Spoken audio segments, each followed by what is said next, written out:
She had 3 sons with her own father, the most inbred family in the Appalachians, and Ezra Walker stared at the birth certificates that made his hands shake with disgust. The documents scattered across his motel bed revealed Judah Whittaker's signature on every page, blessing unions that should never exist, while Agnes remained trapped in generational horror that could destroy anyone who dared expose it. Would speaking truth cost Ezra his life? She had 3 sons with her own father, the most inbred family in the Appalachians, and Ezra Walker stared at the birth certificates that made his hands shake with disgust. The documents scattered across his motel bed revealed Judah Whittaker's signature on every page, blessing unions that should never exist, while Agnes remained trapped in generational horror that could destroy anyone who dared expose it. Would speaking truth cost Ezra his life? The mountain town of Maple Hollow clung to the hillsides like a dying thing, its weathered houses and crumbling storefronts speaking of better times long past.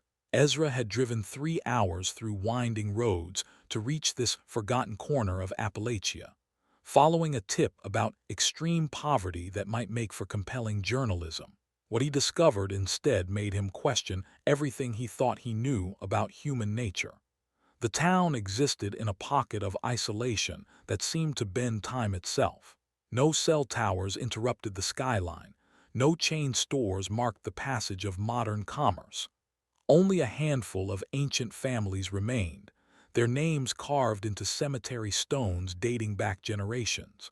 The Whittakers, the McCoys, the Holloways, all intertwined through marriages and births that created a web of connection so tight it suffocated. Ezra noticed the stares immediately. His dark skin marked him as an outsider in a place where difference was not welcomed. Conversation stopped when he entered the general store, resumed in hushed whispers when he moved beyond earshot. The few people who acknowledged his presence did so with tight smiles and careful words that revealed nothing. The local diner served as his first real glimpse into the community's strange dynamics. Families sat in rigid clusters. Children kept close to parents who watched every interaction with suspicious eyes. Physical abnormalities were common enough to seem normal: cleft palates, unusual facial features, limbs that didn't quite align properly. When Ezra mentioned these observations to the waitress, she simply shrugged and muttered something about mountain blood running thick. It was at the diner that Louisa McCoy first approached him. A woman in her 30s with intelligent eyes and calloused hands that spoke of hard work. She possessed an education that set her apart from most locals. She had returned home after college to care for aging relatives and found herself trapped by circumstances and family obligations that ran deeper than mere duty. Louisa worked part-time at the county courthouse, maintaining records that told stories she wasn't supposed to notice. Birth certificates with dates that didn't align, marriage licenses between people who shared too much genetic material, death records for infants who never officially existed. Her grandmother had been a McCoy who married into the family, creating loops within loops that made family trees impossible to draw with any accuracy. She watched Ezra with the careful attention of someone who had been waiting for the right person to share burdens too heavy to carry alone. Her approach was cautious, testing his intentions with small revelations about local history and folklore. The mountains, she explained, had always bred secrets. Families who lived too far from civilization, too removed from outside influence, sometimes made choices that seemed reasonable within their isolated reality. Ezra's journalistic instincts recognized the weight behind her carefully chosen words. He had covered enough stories to know when someone was leading him toward a truth they couldn't speak directly. The courthouse records she mentioned became his next destination, though gaining access required patience and persistence that tested his professional resolve. The building itself seemed to resist his presence. Built in the 1920s, it housed decades of documentation that painted a disturbing picture of genetic isolation taken to dangerous extremes. Marriage licenses showed patterns that made his stomach turn: fathers marrying daughters, brothers taking sisters as wives, families that had been breeding within their own bloodlines for generations. The Whitaker name appeared with increasing frequency as he worked backward through the records. Judah Whitaker had served as a witness to dozens of these unions, his signature appearing on documents that legitimized relationships that should have been stopped by law and human decency. His position as an elder in the local church gave him authority that few questioned, respect that came from generations of family influence in the community. Agnes Whitaker's name appeared in the records as both daughter and mother, her children fathered by the same man who had given her life. The birth certificates for her 3 sons listed no father, but other documents revealed the horrible truth through careful cross-referencing. Each child showed signs of severe genetic problems, conditions that spoke of a bloodline so tangled it could no longer produce healthy offspring. Medical records obtained through careful investigation revealed a pattern of birth defects and developmental problems that affected multiple generations. Children born with heart defects, mental disabilities, physical deformities that required constant care. Yet these families continued the practices that created such suffering, bound by traditions and beliefs that placed family purity above human welfare. The town doctor, a man in his 70s who had delivered most of the children born in Maple Hollow over the past 4 decades, grew visibly nervous when Ezra asked about infant mortality rates. His medical practice had become complicit in maintaining silence about conditions that should have been reported to state authorities. Fear of losing the only medical care available in the isolated region had convinced him to document problems without addressing their underlying causes. Ezra began to understand that he had stumbled into something far more complex than simple poverty or ignorance. This was systematic abuse disguised as tradition, enabled by isolation and maintained through fear. The question that haunted his sleepless nights was whether exposing the truth would save the victims or destroy the only community they had ever known. The breakthrough came when Louisa discovered a hidden filing cabinet in the courthouse basement, its contents revealing medical records that had been deliberately separated from public documentation. The files contained genetic testing results that painted a horrifying picture of chromosomal abnormalities spanning 4 generations of the Whitaker family. Each test showed markers consistent with extreme inbreeding, conditions so severe they challenged the limits of human survival. Ezra photographed every document with methodical precision, his hands steady despite the nausea that threatened to overwhelm him. Birth defects that should have been impossible appeared with regular frequency. Children born with organs outside their bodies, skeletal deformities that prevented normal movement, neurological conditions that left them unable to communicate or care for themselves. The medical terminology could not disguise the human suffering documented in clinical detail.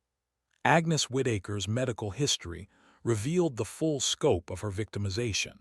Hospital records showed repeated pregnancies that resulted in children with severe disabilities, each birth more traumatic than the last. Her own health had deteriorated with each pregnancy, her body breaking down under the genetic burden of producing offspring with her own father. The documentation showed she had never consented to these relationships, had been kept isolated and dependent through manipulation and control. The 3 sons currently living with Agnes ranged in age from 12 to 16, though their developmental levels suggested much younger children. Medical evaluations described profound intellectual disabilities, seizure disorders, and physical abnormalities that required constant supervision. None had ever attended school or received proper medical care beyond emergency interventions when their conditions became life-threatening. Lewis's research into property records revealed that the Whitaker family owned substantial land holdings that had been in their name for over a century.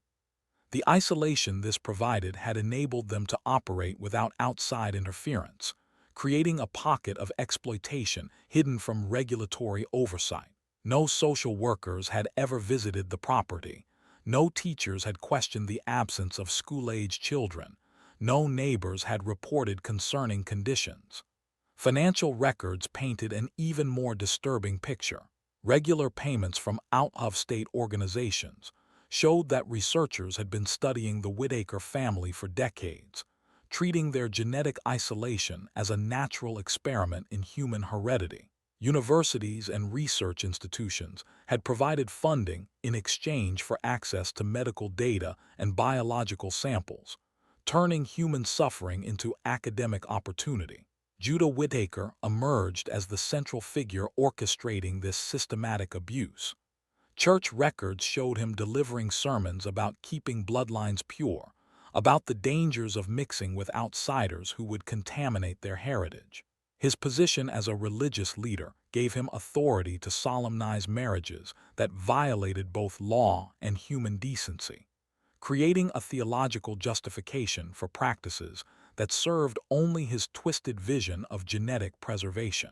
The extent of community complicity became clear as Ezra traced the connections between families. Multiple generations had participated in or enabled these relationships, creating a culture where such abuse was normalized and protected. Town officials had failed to investigate obvious signs of neglect and abuse. Medical professionals had documented problems without reporting them to authorities, and community members had maintained silence even when they witnessed clear evidence of victimization. Agnes herself remained largely invisible, glimpsed only occasionally when medical emergencies required her transport to distant hospitals. Witnesses described a woman who appeared decades older than her actual age, worn down by repeated pregnancies and the physical demands of caring for severely disabled children without adequate support. Her isolation was so complete that she had no contact with anyone outside the immediate family structure that imprisoned her. The discovery of communication records revealed that Judah had been in contact with similar families in other isolated regions, sharing information about maintaining genetic isolation and avoiding government interference. A network of abuse existed across rural America, connected by shared beliefs about racial purity and family autonomy that placed individual rights above child welfare and human dignity. Medical waste from the Whitaker property provided DNA evidence that confirmed the genetic relationships documented in the hidden files. Laboratory analysis showed genetic markers consistent with parent-child reproduction, repeated across multiple generations, creating a genetic bottleneck that had eliminated normal human variation and produced increasingly severe abnormalities with each successive generation. The revelation that struck Ezra most forcefully was the systematic nature of the abuse.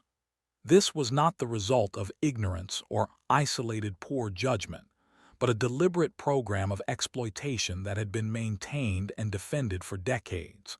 Judah Whitaker had used religious authority, economic control, and social isolation to create conditions where human beings could be treated as experimental subjects in a genetic breeding program. Documentation showed that other families in the region had been pressured to participate in similar arrangements, though none had continued the practices as extensively as the Whitakers.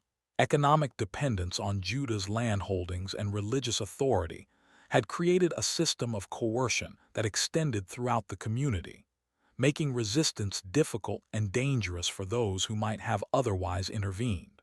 The evidence accumulated in Ezra's motel room told a story of generational trauma and institutional failure that challenged his understanding of how such conditions could persist in modern America.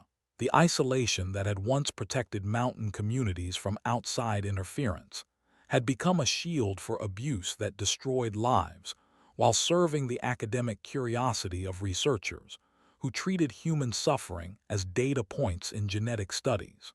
As Ezra prepared to contact state authorities with his evidence, he realized that exposing the truth would destroy not only Judah Whitaker, but potentially the entire community structure that had enabled his crimes.